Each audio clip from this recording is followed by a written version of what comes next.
इस प्रकार ये पूर्ण परमात्मा जो है कबीर भगवान, ये आपके प्रारब्ध के सभी संस्कारों को जो आपको हानिकारक होंगे नष्ट कर देंगे।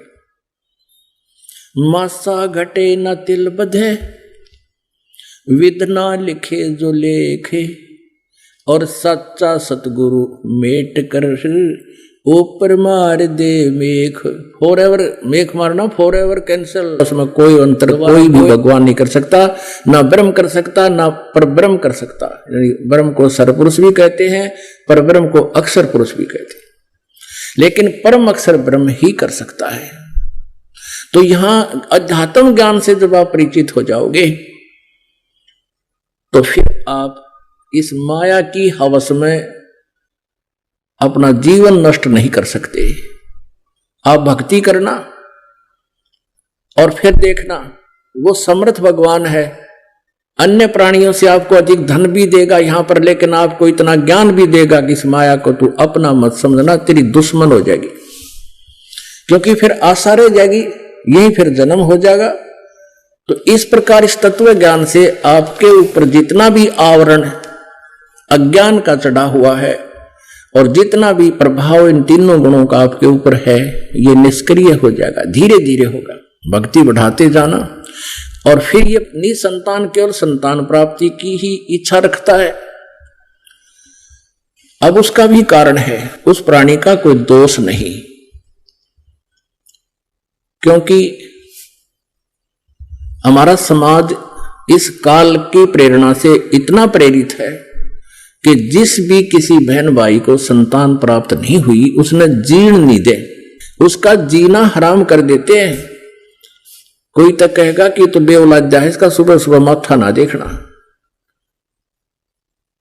यहां तक भी इन नकलियों ने हमें मूर्ख बना रखा है।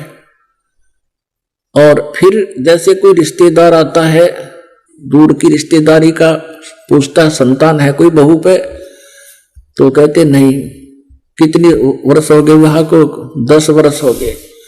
ओहो, फिर तो दूसरी शादी कर दो, यानी एक और बीमारी पैदगल में गलवा देंगे। वह बहन रोए कि एक और आओगी छाती पे, और उसका ना हुए जब क्या करेगा, एक और जुड़ गया। तो कहने का भाव ये है कि हम फिर इस ज्ञान के आधार से ये मुसीबतें मोल नहीं लेंगे, भगवान पर विश्वास करेंगे। यदि परमात्मा चाहेगा कि आपके हित में है तो संतान अवश्य देगा। यहां आपको दिखा दें, एक का 27 साल में जो ने पुत्र दिया, उसकी उम्र उस टाइम 54 साल की थी, 27 के बल्कि ज्यादा 30-35 साल की बात। और एक लड़की होगी थी, फिर उसके बाद कोई संतान नहीं थी, 20 वर्ष तक लगा था। उसके बाद फिर पुत्र हुआ। एक का जो है ना 26 साल में 2 कन्याएं हुई। अब वो क्या करते हैं, संतान मांगे हैं।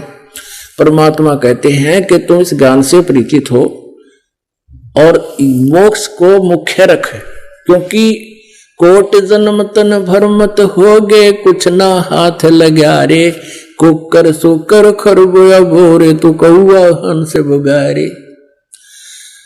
क्या मांगो कुछ थिर न रहाई, देखत डैन चला जग जाई, 1 लाख पूत 1.25 लाख नाती, उस रावण के आज दीवान बाती।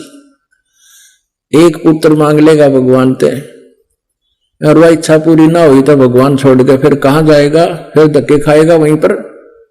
परमात्मा क्यों नहीं आपको संतान देंगे, वो तो इतनी दे देंगे, हाथ जुड़वा देंगे, आपकी हाथ जुड़वा दें।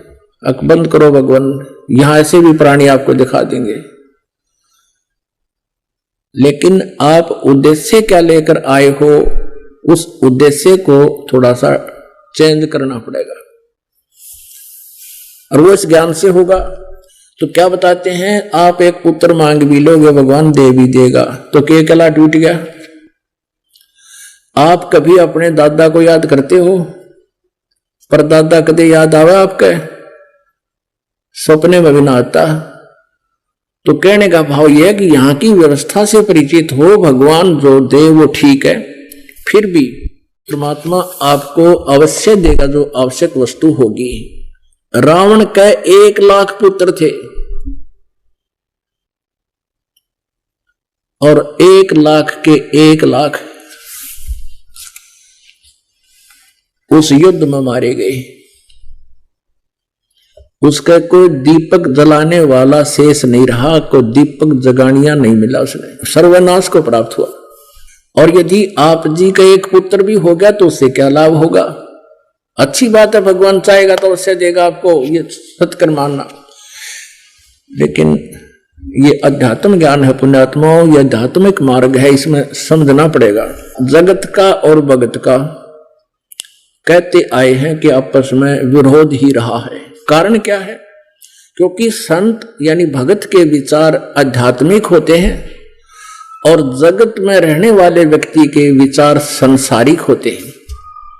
संसारिक व्यक्ति तो सन्नी संतान को बुरा मानते हैं और संत निसंतान को बहुत अच्छी आत्मा मानते हैं कि वो बहुत ही नेक आत्मा है। क्योंकि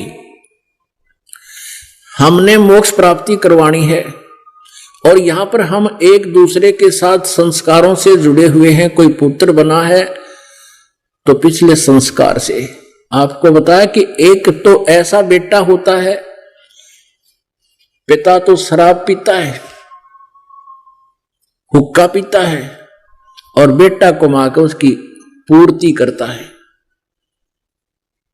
और ना उसको शराब के पैसे मिले 36 गाल सुनाता है, गाली देता है बेटे को और बेटा फिर उसको पिता को दे रहा है। तो वो पुत्र जब कभी पिता था उस पिता का, कभी वो पुत्र उस पिता का पिता था, तब उसने ऐसा ही उसके साथ किया था। अब वो अपना बदला ले रहा है। एक ऐसा बाप है सारी उम्र कुमा कुमा के रख देता है और बेटा शराब पीता है, काम नहीं करता है, उसके सारे धन का नाश करता है और पिताजी बैठकर रो रहा है एकांत में। उसके कमाए हुए धन को व्यर्थ वो उड़ा रहा है, तो वो पिछले जन्म में बाप था या किसी और संस्कारवश उसने भी उसके ऐसे ही पैसे बर्बाद किए होंगे। तो यहां परमेश्वर के तत्व ज्ञान में कहा है कि एक लेवा एक देवा दूतम और कोई किसी का यहां पिता नहीं पुतम। ये तो ऋण संबंध जुड़ा एक ठाठा, अंत में सब 12 बाटा। अब ये नहीं कहा परमात्मा ने कि तुम पिता पुत्र के नाते को भूल जाओ, नहीं, ये भी ये भक्ति मार्ग के विरुद्ध होगा। क्योंकि हमें जो भी रोल मिला है हम उस रोल को ठीक नहीं करेंगे तो हम कुपात्र हैं। वो पात्र अच्छा नहीं होता, वो किसी ने भी अच्छा नहीं लगा करे। तो जब तक आप जी का जैसा भी नाता एक दूसरे के साथ है इसको निभाओ और साथ में भक्ति करो परमात्मा की। तो ये समर्थ शक्ति जो है आपके इन संस्कारों को अपनी वीटो पावर से आसानी से क्लियर करवा देगा, समाप्त करवा देगा इसी जन्म में। आगे आपका एक दूसरे के प्रति कोई संस्कार शेष नहीं रहेगा, फिर आप आगे कहीं जन्मोगे नहीं। उद्देश्य यही होना चाहिए। और जिसके संतान है ही नहीं वो तो स्टेज पे पहले आ लिया मोक्षशाली पे, और अब उसको चाहिए सत भक्ति करनी, समाज की नहीं सुने। तो पुण्यात्माओं ये आध्यात्मिक मार्ग है। अभी जो प्रथम बार आए हैं उनको तो ये बात समझवाओ नहीं, क्योंकि वो तो पहली क्लास के बच्चे हैं। और जिनको 2-3 वर्ष 4 वर्ष 10 वर्ष हो गए इस मार्ग पर लगे ये ज्ञान सुनते हैं, वो बच्चे हाई क्लास के हैं, उच्च क्लासों के हैं, उनका ये बात आसानी से घर कर रही है। अब जैसे अज्ञानतावश किसी को संतान है नहीं, वो अज्ञानतावश केवल संतान ही उत्पत्ति उद्देश्य रखता है और भगवान से विमुख हो जाता है। कोई उसको बहका देता, वहां एक मंदिर में माथा टेक दे संतान हो जाती है, वहां डंडी गए धागा बांध जाओ संतान हो जाती, फिर धक्के खान फिर लग जाएगा और यहां से दूर हो जाएगा, उसकी के दुर्गति होगी। फिर अब क्या होता है कि फिर वो एक किसी या तो अपने घर में किसी चाचे भाई का भतीजा लेगा गोद, और या फिर कोई अन्य रिश्तेदारी में कोई गोद लेगा। और ये आपको इतना अनुभव नहीं, हमें अनुभव है, या जो बुजुर्ग हो लिया हमारी उम्र के उन्हें भी अनुभव है।